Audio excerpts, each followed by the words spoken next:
Good morning, everyone. I'm Andrew Rickson, and we've got Bob Dick on the line. Hello.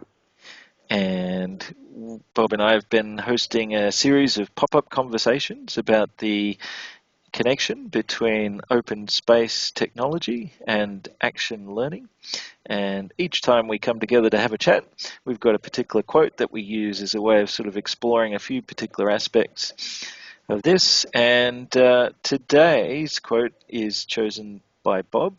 Would you like to read out what's inspired this little convo for us today, Bob? Glad to do that, Andrew.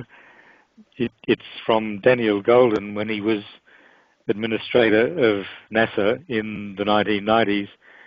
And you may recall that at that time, NASA was suffering quite severe funding cuts, and Goldin's aim was not to let the funding cuts undermine their performance, and so he adopted the motto, faster, better, cheaper.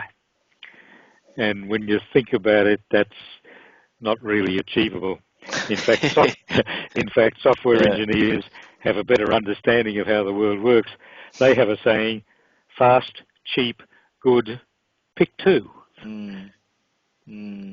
That's good. So in other words, you can either have fast and cheap, or fast and good, or cheap and good. That's it. Well, actually, do you think cheap and good goes together?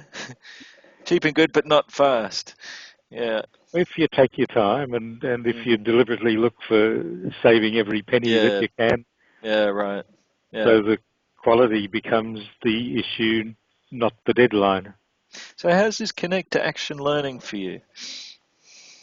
The point is that, in fact, the temptation is to think that when you fit together open space or some other process that legitimizes the actions that are done and action learning or some other process that's good for implementation, the temptation is to think that this is pretty good. It enables us to do it in a time-efficient kind of way, and we can guarantee good outcomes, and we can even make rash promises about when it will all be done by. Right.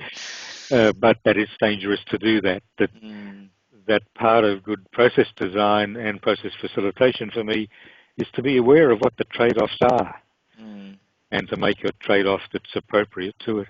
In fact, that reminds me of a model that I sometimes use about different criteria for making decisions.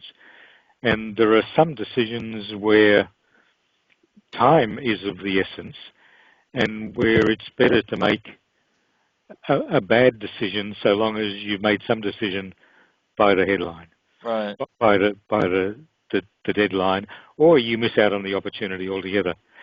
There are others where quality is of the essence and where, as you were implying earlier, you take as long as it takes and you make sure that what you get at the end is really worthwhile.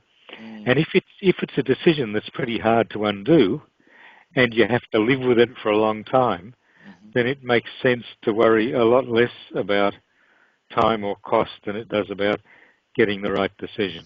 That's a nice contrast there. Yeah. And there are other decisions where commitment's the issue. Right. That if people are committed to making a decision work, then even if you give them a decision that's not all that good, they will keep on beavering away at it until it does work for them. Yeah, right. In fact, that's a really important point about engagement and commitment in terms of sort of the program we've been talking about, isn't it? Kickstarting change at last, finding ways of, instead of trampling over people and losing them as you go, really you want to find ways of helping to build commitment and engagement as you go. That's right. Okay, and I suppose the only other last thing I'll say is I think it's interesting that you sort of bring forward a software perspective, because I know there's quite a bit of a conversation going on at the moment on the open space list around agile and open space and the connect there. So, all right, well, thanks, Bob. It's been a great little conversation started there, and look forward to chatting about the next one. Me too. Cheers.